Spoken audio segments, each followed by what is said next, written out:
ہمارے خاندان میں خالہ کو بہت زیادہ خوش قسمت تصور کیا جاتا تھا کیونکہ وہ بے حد خوشیوں بھری زندگی گزار رہی تھی۔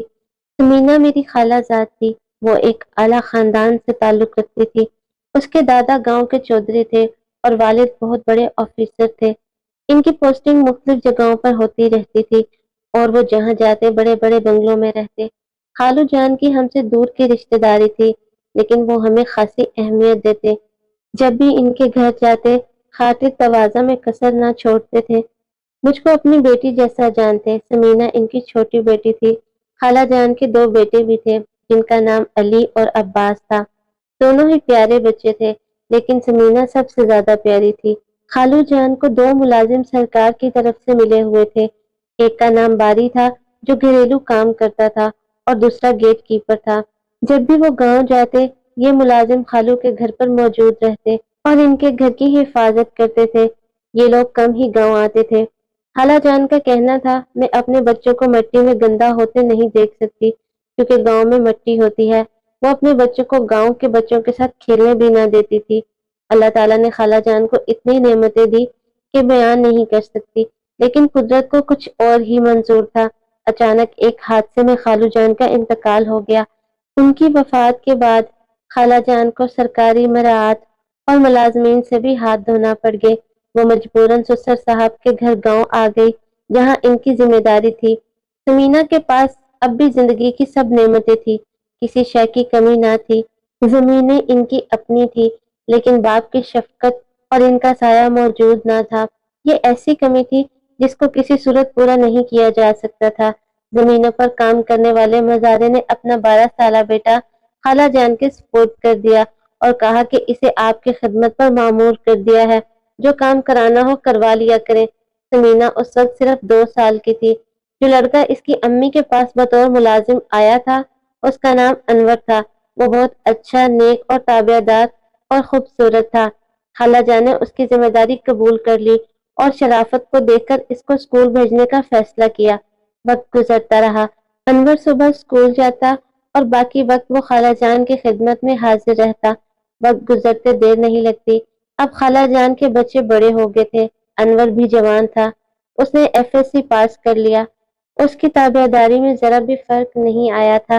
یہ لڑکا ایسی خوبیوں کا مالک تھا کہ خالہ جان کو اس سے محبت ہو گئی اور وہ اس کو اپنی اولاد کی طرح چاہنے لگی، بالکل اپنے بیٹوں کی طرح رکھتی۔ کسی کو پتہ نہ چلتا کہ یہ لڑکا ان کا اپنا بیٹا نہیں ہے بلکہ مزارات کا بیٹا ہے۔ انسان کے گنوں سے ہی اس کی قدر ہوتی ہے۔ انور نے اپنے گنوں سے مقام پایا۔ وہ پڑھائی میں اول نمبر تھا اور دوسرے کام دیانتداری سے کرتا تھا۔ خالہ کی زمین بہت زیادہ تھی۔ سوچا کہ اس میں سے اس لڑکے کو کچھ دوں گی تاکہ اس کی زندگی بن جائے، پڑھ لکھ کر اسے مزدوری نہ کرنی پڑے۔ دادا جان فوت ہو گئے۔ اب خالہ جان ہی سب سے بڑی تھی۔ بہت سے فیصلے خود ان کو کرنے تھے۔ بچوں کی شادی کا مرحلہ آیا تو سوچ میں پڑ گئی۔ سمینا کے رشتے کے لیے پریشان تھی۔ خاندان میں جو لڑکے تھے وہ صاحب جائیداد ضرور تھے لیکن ان میں عیب بھی موجود تھے۔ خالہ جان کو انور سے بیٹوں جیسی محبت تھی۔ کچھ سوچ بچار کے بعد نظر انتخاب اسی پر ٹھہر گئی۔ انہوں نے فیصلہ کر لیا کہ انور کو گھر داماد بنا کر بیٹی کو اسی سے بیاہ دیں گی۔ وہ روشن خیال تھی، امیری غریبی اور ذات پات کو اہمیت نہ دیتی تھی۔ انور کا باپ مزرعہ ضرور تھا مگر اس کا تعلق اچھی ذات سے تھا۔ جب خالہ نے اپنے خیال کا اظہار سمینا اور دونوں بیٹوں سے کیا تو انہوں نے مخالفت نہیں کی کیونکہ ایک گھر میں رہنے کی وجہ سے وہ سب بھی انور سے انسیت رکھتے تھے۔ جب سمینا کے چچا کو اس امر کا علم ہوا تو وہ بہت خفا ہوئے۔ یہ رشتہ ہرگز نہیں ہو سکتا۔ ہم اپنی لڑکی کو کسی جاہل اور غریب خاندان میں نہیں بیاہ سکتے۔ ہم گاؤں کے چودھری ہیں، ہماری بیٹی مزرعوں میں کیسے جا سکتی ہے؟ رشتہ اپنے ہم پلہ گھرانے میں کیا جاتا ہے، ایسے ان پڑھوں میں نہیں۔ ان کا کہنا بھی غلط نہ تھا۔ صرف انور ہی پڑھا لکھا تھا، باقی اس کا پورا خاندان ان پڑھ تھا۔ جب خالہ جان اس رشتے پر اڑ گئی تو سارا خاندان ان سے ناراض ہو گیا مگر خالہ کو انور سے لگاؤ تھا۔ انہوں نے کسی کی نہیں سنی، سب سے کہہ دیا کہ میں اپنی بیٹی کی شادی انور سے کروں گی۔ وہ دیکھا بالا ہے، میرے ہاتھوں کا پلا بڑا اور جوان ہوا ہے، وہ میرے تابع رہے گا، شادی کے بعد میری بیٹی کو دکھ نہ دے گا۔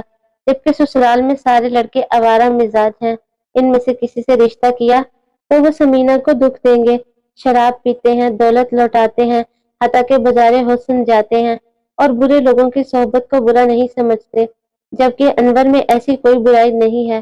بہرحال ان کا فیصلہ نہ بدلا، البتہ چچا چچی اور دوسرے لوگوں کے واویلا کرنے پر ثمینہ ضرور پریشان ہو گئی کہ یہ سب کیا ہو رہا ہے، جبکہ وہ بطور بھائی انور سے انسیت رکھتی تھی۔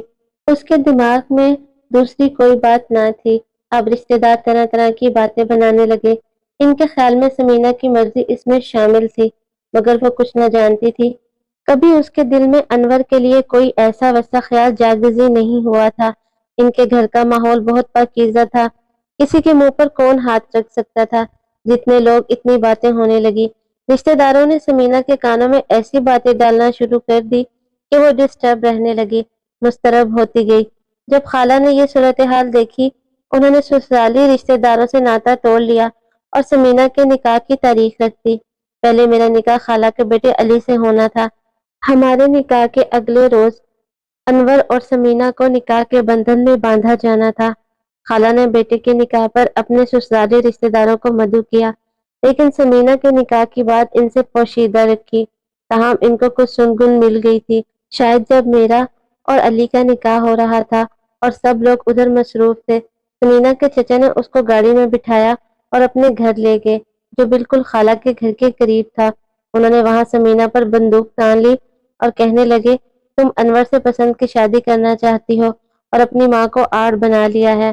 ہم یہ شادی ہرگز نہیں ہونے دیں گے۔ ہم اس گاؤں کے چودھری ہیں، ملازم کے لڑکے کو داماد بنا کر عزت مٹی میں نہیں ملا سکتے۔ انہوں نے ایک سادہ کاغذ ثمینہ کے سامنے رکھا کہ اس پر دستخط کرو۔ وہ گھبرا گئی اور ڈر کر رونے لگی۔ اس کے رونے کی آواز سن کر چچا زاد بھائی کمرے میں آ گیا۔ اس نے وکالت پاس کر رکھی تھی۔ اپنے باپ سے کہا، بابا جان آپ یہ بہت غلط کر رہے ہیں، ایسا مت کریں اور ثمینہ سے زبردستی کسی کاغذ پر دستخط نہ لیں۔ اس مسئلے کو ہم بعد میں پیار اور محبت اور بات چیت سے حل کر لیں گے۔ اس نے بندوق باپ سے لے لی اور یہ کہہ کر چچا زاد نے کمرے کا دروازہ کھول دیا اور کہا، ثمینہ فوراً چلی جاؤ۔ وہاں سے بچ کر وہ گھر آ گئی، مگر اب ماں سے مقابلہ کرنا مشکل تھا۔ وہ بیٹے کی رسم نکاح میں مصروف تھی۔ ثمینہ نے کچھ کہنا چاہا، خالہ نے بیٹی کی بات نہ سنی۔ وہ بہت سہمی ہوئی تھی، اپنے کمرے میں دیر تک اکیلی بیٹھی روتی رہی۔ اگلے دن شام کو اس کا انور سے نکاح تھا، جس کے لیے خالہ نے کافی رازداری سے کام لیا تھا۔ صرف انور کے والد اور چچا کو بلایا تھا۔ ادھر ثمینہ کے بھائی گواہ بنے اور یہ مرحلہ رازداری سے طے ہو گیا۔ ثمینہ نے ماں سے منع بھی کیا کہ چچا سے دشمنی مول نہ لیں، ورنہ وہ جینا حرام کر دیں گے۔ انور ہمارا بھائی بن کر یہاں رہا ہے تو بھائی ہی رہنے دے، مگر خالہ نے ایک نہ سنی۔ 1 سال تک خالہ جان نے اس بات کو راز رکھا، یہاں تک کہ میں ان کی بہو بن کر سسرال آ گئی۔ سال بعد انہوں نے بیٹی کی سادگی سے رخصتی کر دی اور وہ انور کی دلہن بن کر ان کے گھر چلی گئی۔ خالہ کا خیال تھا معاملہ ٹھنڈا ہو جائے گا تو پھر بیٹی اور داماد کو واپس بلوا لوں گی، لیکن معاملہ ٹھنڈا نہ ہوا۔ ثمینہ کے چچاؤں اور دیگر رشتے داروں نے کہہ دیا، اگر انور اور ثمینہ نے دوبارہ اس گھر میں قدم رکھا تو ہم انور کو گولیوں سے چھنی کر دیں گے، وہ اب یہاں دوبارہ نہیں آ سکتا۔ انور ثمینہ کو پا کر بہت خوش تھا، لیکن ثمینہ کافی پریشان تھی، کیونکہ اس کے سسرال والوں کا ماحول بالکل مختلف تھا۔ وہاں کوئی فرد بھی پڑھا لکھا نہیں تھا۔ انور گریجویٹ ضرور تھا، مگر وہ بے روزگار تھا۔ آخر کار اسے ریلوے میں کلرک کی نوکری مل گئی اور وہ لاہور ریلوے اسٹیشن پر تعینات ہو گیا۔ ڈیوٹی کے لیے اس کو اسٹیشن پر رہنا پڑتا تھا، جبکہ ثمینہ سسرال والوں کے ساتھ گاؤں میں رہتی تھی۔ انور ہر ماہ صرف ایک بار چھٹی پر ملنے آتا تھا۔ شر اور فساد کے ڈر سے ثمینہ کے بھائیوں نے بھی اس کو میکے آنے سے منع کر دیا تھا۔ وہ بیچاری وہاں بہت اداس اور پریشان تھی۔ 1 سال بعد ایک بیٹی کی ماں بھی بن گئی، جس کی پرورش اچھے ماحول میں نہ ہو پا رہی تھی۔ وہ مچھروں سے بھی تنگ تھی اور گرمی سے نڈھال ہو جاتی تھی۔ پینے کو صاف پانی بھی میسر نہ تھا۔ خالہ چوری چھپے کچھ رقم ہر ماہ بھجواتی تھی، مگر یہ رقم اس کے سسرالی اپنے اوپر خرچ کر لیتے تھے۔ وہ خالی ہاتھ رہ جاتی تھی۔ وقت گزرتا رہا، ہم سب موزوں اور مناسب وقت کا انتظار کرتے تھے کہ معاملات چچا والوں سے درست ہوں تو ثمینہ کو لے آئیں گے۔ پھر 1.5 برس بعد اس کو اللہ تعالیٰ نے بیٹا دے دیا، مگر وہ خوش نہ تھی۔ کھانے پینے کو اس کی مرضی کا نہ ملتا تھا۔ بیٹا پیدا ہوتے ہی بیمار ہو گیا، اسے ٹائیفائڈ ہوا، وہ بڑی مشکل سے بچا۔ سمینا کی ساس واحد ہستی تھی جو ایک ماں کی طرح بہو کا خیال رکھتی تھی، اس کی قدر کرتی تھی اور پیار دیتی تھی۔ وہ بھی چل بسی۔ اس کی وفات کے بعد گھر کا ماحول سمینا کے لیے اور خراب ہو گیا۔ اس کی جیٹھانی اور دیورانی دونوں ہی اس سے جلتی تھی اور جہالت کے باعث طرح طرح سے تنگ کرتی تھی۔ کہتی تھی کہ یہ مہارانی ہے تو اپنے گھر کی ہے، ہم کیوں اس کے کام کریں، اسے کھانا بنا کر دے، وہ اپنے سارے کام خود کرے۔ پہلے ساس ساتھ دیتی تھی، اب وہ اس سے برتنوں کی دھلائی، جھاڑو، صفائی اور کھانا بنانے پر اصرار کرتی اور لڑتی۔ شوہر گھر موجود نہ ہو تو اکیلی عورت ان مسائل کا مقابلہ نہیں کر سکتی۔ سمینا کو گھر کے ایسے کام کرنے کی عادت نہ تھی۔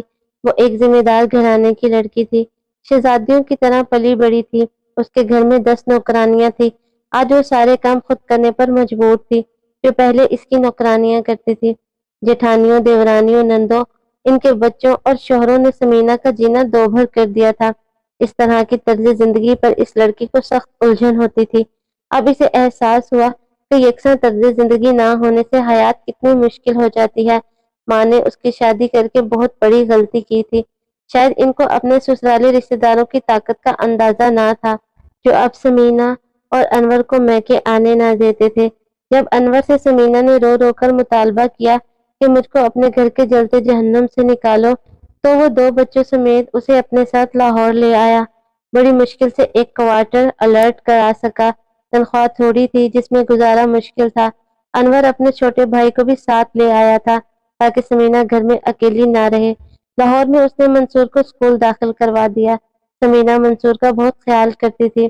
اس کو پڑھا لکھا کر اپنے بھائی سے کہہ کر دبئی بھجوا دیا۔ جو خرچہ خالہ بھیجتی تھی سمینا اپنے دیور کی پڑھائی پر لگا دیتی تھی تاکہ سسرال کے خاندان کا ایک فرد تو پڑھ لکھ کر سدھر جائے، کمانے کے لائق ہو جائے، ایک تو اس کا ہم نوا ہو۔ خالہ جان نے بڑی مشکل سے کچھ زمین اپنے اختیار میں لی اور اس کی پیداوار بیٹی کو دینے لگی، جس سے سمینا کی مشکلات آسان ہو گئی، حالات بھی بہتر ہوئے۔ اب اس کے چاروں بچے اچھے اسکول میں پڑھنے لگے۔ انور کی بھی ریلوے میں ترقی ہو گئی۔ یوں کافی مسائل پر قابو پا لیا گیا۔ مجھ کو سمینا سے ملنے کی اجازت نہ تھی، لیکن جب میکے جاتی اس سے ملنے جاتی تھی۔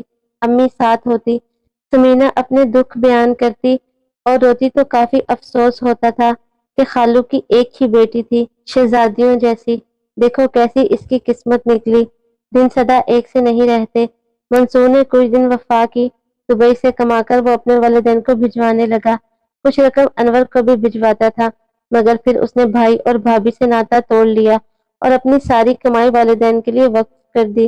سمینا کو اس بات کا شکوہ نہ تھا، افسوس تھا تو یہ کہ اپنی بھابھیوں کے کہنے میں آ کر اس نے سمینا اور انور سے قطع تعلق کر لیا تھا، جبکہ سمینا نے اسے بچوں کی طرح پالا پوسا اور پڑھایا لکھایا تھا۔ اب سمینا کہتی تھی، سچ ہے پرائی اولاد کی پرورش بڑے جان جوخم کا کام ہوتا ہے۔ باپ کی زمینوں سے بھی بہت کم حصہ دیا گیا۔ بعد میں اس کے بھائی بھی اپنے چچاؤں کے ہم خیال ہو گئے۔ صرف ماں کے حصے آئی زمین ہی اس کو مل سکی اور یہ سزا تھی انور سے شادی کی۔ ماں کے اس اقدام کو ان کے بیٹوں نے معاف بھی نہ کیا۔ بہوؤں نے ساس کو برا بلا کہا اور وہ ان کے ساتھ حقارت کا سلوک کرنے لگی۔ ان کی بہویں ان کے سسرال سے تھی۔ وضاحت کرتی چلوں کہ مجھ کو شادی کے بعد جب اولاد نہ ہوئی تو میرے شوہر نے دوسری شادی اپنی چچا زاد سے کر لی تھی تاکہ ان کی زمینیں دگنی ہو جائیں۔ خدا نے اولاد بھی دے دی اور چچاؤں نے دشمنی بھی ختم کر دی۔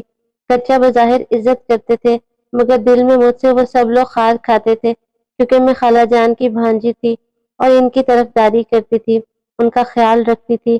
اس پر میری سوتن اور دیورانی دونوں ہی جلتی تھی اور مجھ سے بدظن رہتی تھی۔ وہ اپنے شوہروں کو بھی مجھ سے بدظن کرتی تھی۔ تنگ آ کر بالآخر خالہ جان سمینا کے گھر منتقل ہو گئی۔ وہ بیٹی تھی، ہر حال میں ماں کا خیال رکھتی تھی۔ انور نے بھی وفا کی، بیٹا بن کر دکھایا۔ آخری عمر میں خالہ جان کا خیال ایک بیٹے کی مانند رکھا، ان کو کوئی تکلیف نہ ہونے دی۔ جب وہ بیمار ہو گئی تو ان کی خدمت سگے بیٹوں سے بڑھ کر کی، جبکہ سگے بیٹوں نے پوچھا تک نہیں۔ سچ ہے کسی کے ساتھ نیکی کرو تو رائیگاں نہیں جاتی۔ انور نے بھی بیٹا ہونے کا آخرکار حق ادا کر دیا۔